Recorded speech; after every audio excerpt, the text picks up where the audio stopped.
Hey kittens, it's Sugar. Today is Thursday, October 5th. I don't know if I vlogged yesterday or not. I had another tarot client come over. I cleaned the house, did social media work, and then worked with my client all day. I had a bunch of people messaging me on social media yesterday, which is always awesome, but it's totally a part of my job, so I probably spent an hour or so returning messages to people. I woke up about an hour ago. It's 4 o'clock. I've kind of just been returning messages, wishing people happy birthday, that kind of stuff, replying to comments, those kinds of things. I have a party tonight. So my friend, she's launching her performance art studio with a party, Paper Moon Studio. And so there's going to be aerial performances and then a showing of a vintage French film. I need to start getting ready. I always want to be respectful to the environment that I'm in, so I don't always film. I'm so behind on video uploads. One of these days, I'm just gonna have to sit down and upload and edit like a whole bunch of videos and just dedicate a whole day to doing that. I've just been going. Like, even though I left my day job, I've been just as busy, if not more busy since then. I'm a lot happier. I'm doing what I love and enjoy, but I definitely haven't slowed down any. But because I'm seeing people in my home, I'm dedicating the time to clean the house and get the house clean so it's presentable to other people versus when I was just going and like coming home, dropping stuff off, changing clothes, grabbing other stuff, leaving. That house got really neglected, which really isn't good. It's not good for your mental health, and it's not good for like your energy metaphysically, because all of that stuff just builds up and weighs you down. And so that's probably another reason why I'm feeling a lot better as I'm getting my house cleaned and organized. I'm gonna start figuring out what I'm gonna wear to this event. I have an outfit in mind. It's a matter of whether or not I can find the items that I want to wear, because while the house is cleaner, it's still not organized and spick and span the way that it should be.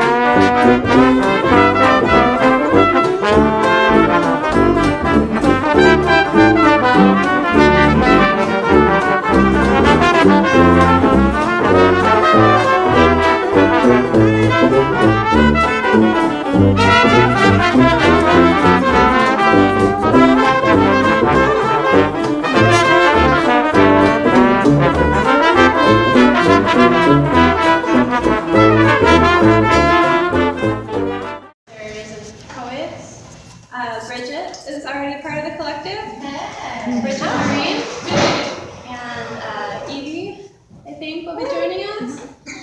Tonight, Bridget and I are going to be performing, and then we're going to show a movie.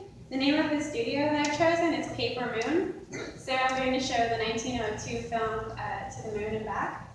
And so what we're going to do is I'm going to start with an aerial performance, and then I'm going to have Bridget read some poetry.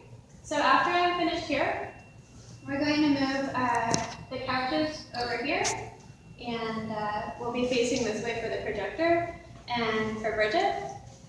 And that's the order of events. Any questions?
17 in the picture, and she had this dream when she was a little girl about a cat dancing on bottles, so she practiced for 8 hours every day until she could do it.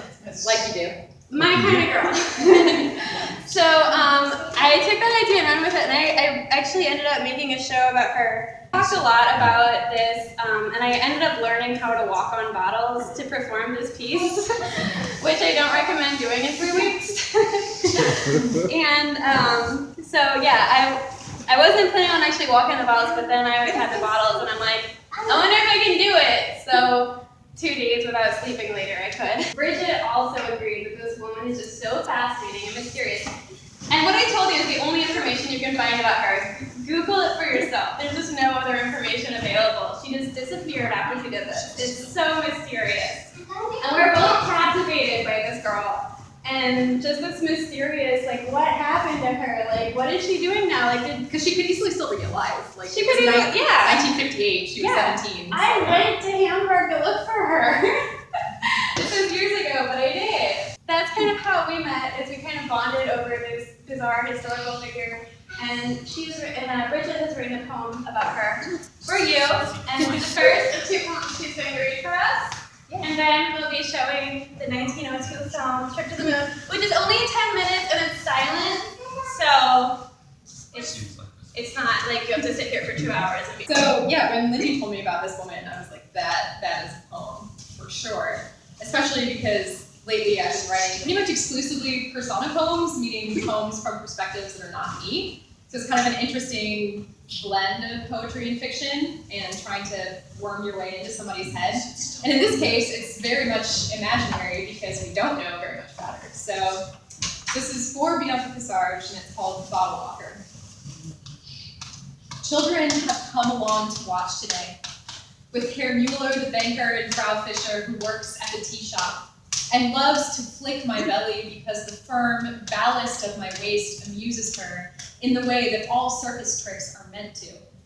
Their eyes are on me in the afternoon sun, and right now I love them for it, and they love me because they needed this after so much trouble and noise, and because with 8 hours of practice a day, I have accomplished this feat that no one else would bother to or could bother to, and I have become a beautiful circus on my toes with my arms up and my chin up and my chest up and my skin barely containing the stampede of horses in the ring of my skull, and I can be top hats, sequins, skeleton keys, pearls, fireflies, kept in glass, a woman, bending backwards in a body built of animals and starlight and movement, with my muscles sliding under my skin like snakes under leaves. I never want to walk in anything but point shoes or shell off my costume, because here my adrenaline keeps my stomach in my hungry head with no room left for my mind, which is somewhere in the trees perhaps, or in Carlo's camera. God help me, I never want to